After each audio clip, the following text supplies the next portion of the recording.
Curse of the Puppet Master is a 1998 horror film from director David DeCoteau under the pseudonym Victoria Sloan. The movie opens at Dr. McGrew's House of Marvels. McGrew somehow obtained Andre Toulon's footlocker, and with it, a number of his puppets. After the last film appointing a new puppet master, I'm sure they'll explain this at some point. Let me check my notes here. Okay, no, they never explain it. McGrew's boxing up something while the puppets watch. All the classics are here, even Leech Woman, but of course, they leave out Torch! The puppets are silently judging McGrew over what he's done. We almost got a tunneler facepalm. McGrew goes out to the lost woods of Hyrule to dispose of his failed creation. This scene needs some cat people.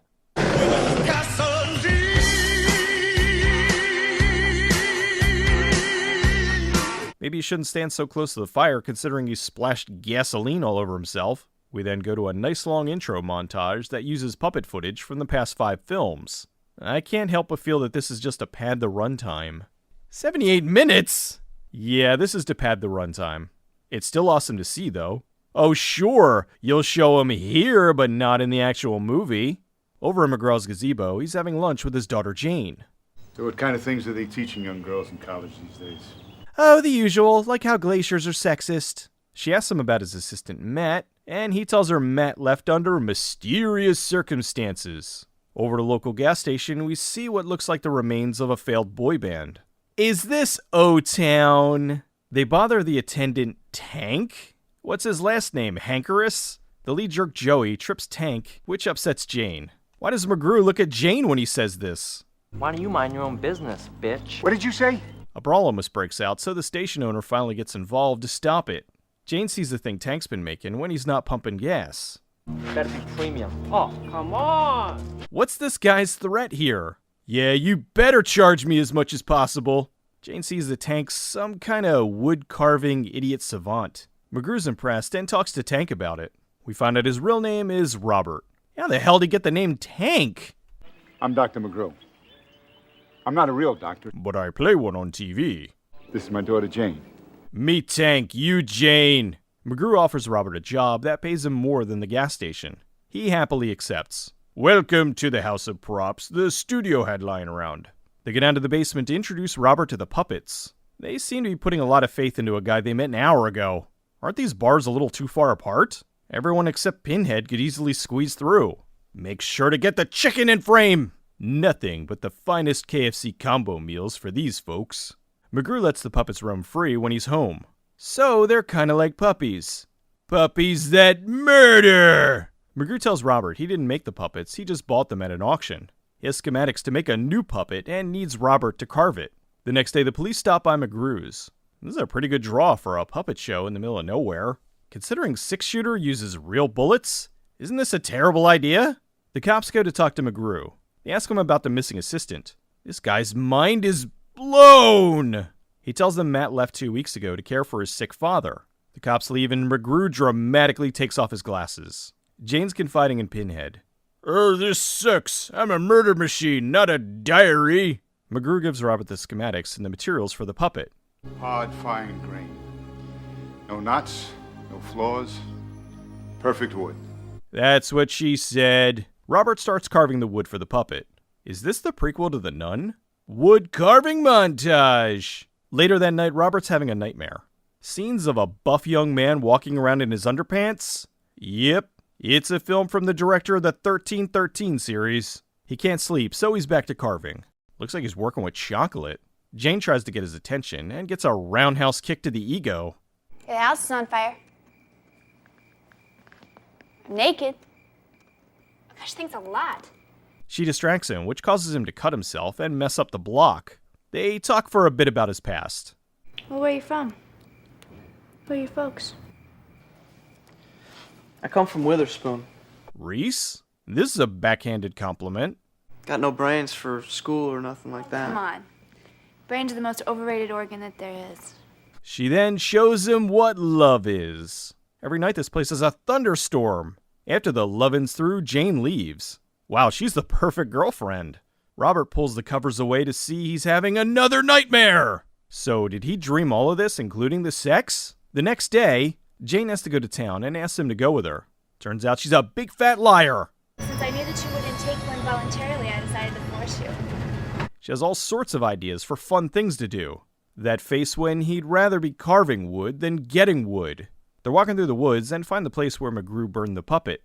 Jane takes off and runs into the jerks from the gas station. Oh, the cool kids get boozed up in the woods on a Thursday afternoon.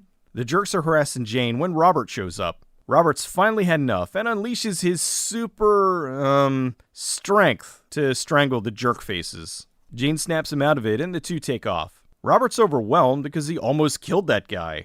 McGrew doesn't care about Robert's murderous rage and just wants him to get back to the wood carving. That night, Joey breaks into the house to assault Jane. Thankfully, it's Pinhead to the rescue. Joey fights him off and leaves, but poor Pinhead. McGrew's had enough with this kid, so he gathers up the puppets to take care of business.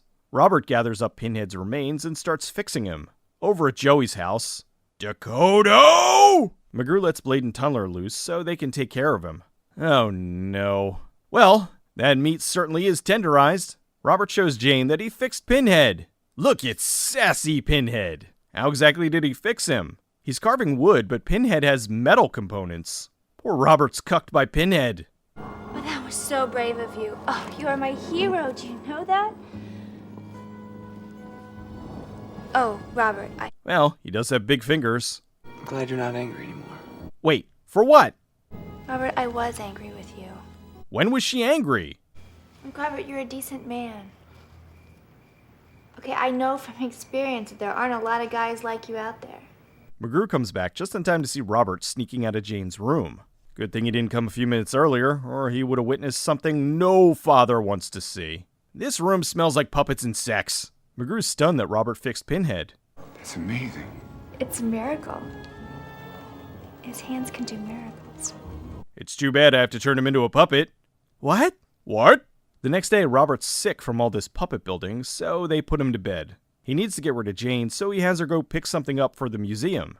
Okay, the girl is gone. DeCoteau needs you in your underpants immediately. Later that night, the police are investigating the crime scene. McGrew has Robert all tied up and is ready to finish the puppet. The police head over to talk to McGrew. Once again, he has the puppets do his dirty work. Jane goes to pick up the package for her father. She then realizes he sent her out to get rid of her. Why on earth would he send me to pick up a shipment he never ordered? I really couldn't say. Yeah, all right. Thank you, Mr. Brooker. Jane goes back to the woods to find the half-melted puppet. McGrew really needs to work on his disposal methods. McGrew turns on his puppet transfer machine. Oh, McGrew, you've done it again. Now all of a sudden the puppets turn on him. Why exactly? Didn't they know what he was doing? The puppets then eviscerate McGrew. Jane shows up to see her father bloodied, and Robert is now a puppet. Wait a minute! He was carving a bunch of wood blocks, but now he's a tank with a TV screen. Oh, I get it. Tank is now a tank. It still doesn't make sense. Tank then fires his lasers to finish off McGrew. Curse of the Puppet Master was made during a weird time at Full Moon. The home video market bubble had burst, and rentals weren't the surefire moneymaker anymore. Full Moon had just split from Paramount, and so their hopes of doing Puppet Wars had to be put on hold because it was too expensive. Now without a major studio backing them, Charles Band took Full Moon solo. Director David DeCoteau had done Puppet Master 3 for Full Moon, and after doing some films for HBO, he was able to join the Directors Guild. DeCoteau thought he'd get more directing jobs now, but after joining the guild, he stopped getting offers. He called Charles Band asking for a job and was set up to direct a film called Shrieker. Since Full Moon was now solo, Band was funding and distributing the films himself. He spoke with DeCoteau about doing a new Puppet Master film on a significantly reduced budget. Band had been gearing up to release a line of toys based on the puppets, and wanted to make a film to cross-promote the toys. Band presented DeCoteau with a script, which he didn't like, and asked if he could do something else. Years earlier, DeCoteau saw a film called S about a scientist who turned people into snakes. He wanted to adapt the story into a doctor who turned people into puppets. DeCoteau went to the writer and asked him to take S and rewrite it as a standalone Puppet Master film. Since Andre Toulon passed on the torch in the last Puppet Master film, DeCoteau wanted to do something different. He wanted a female Puppet Master, a creepy old lady that turned young men into puppets. Band didn't like the idea and insisted that it be an old guy. They didn't have enough money for the puppet effects, so they just reused footage from the previous Puppet Master films. They were able to cheat, and had scenes of the puppets walking, but with them being pulled along, rather than being stop motion or rod and cable puppets. They worked out the budget and had enough for an 8-day shoot. For the role of Dr. McGrew, DeCoteau wanted actor George Peck. Peck hadn't done much in the past few years, and had pretty much left the industry. He liked the idea he was presented with and signed on. Emily Harrison was hired to play Jane McGrew. This was her second film. Josh Green was hired to play Tank. He had only done one film before this, Sweet Kill, in 1972. Character actor Robert Donovan was hired to play the sheriff. They got ready for the first day of shooting, and George Peck called in sick. They went into a panic because this was an 8-day shoot, and they wouldn't have one of their main characters. He said he wasn't sure when he'd be in, and he'd call them back later in the week. They tried to figure out what to do, and noticed their line producer looked kinda like Peck. So they put him in a trench coat and filmed him in the shadows.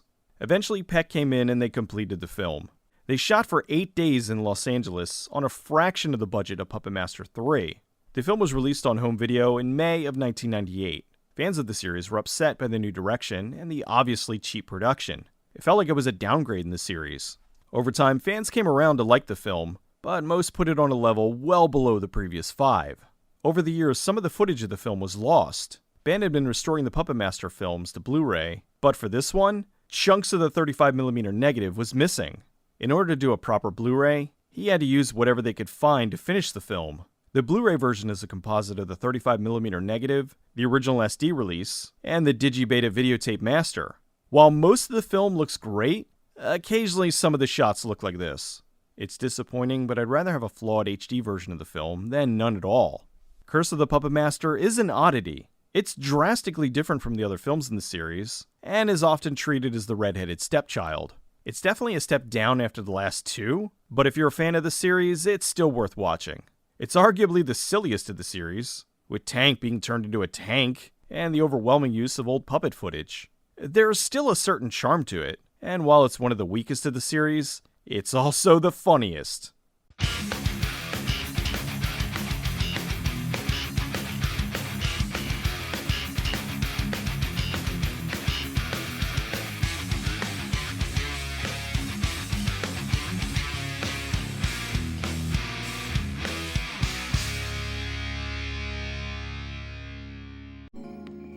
You know, Robert, there's a way of being smart that doesn't have anything to do with brains.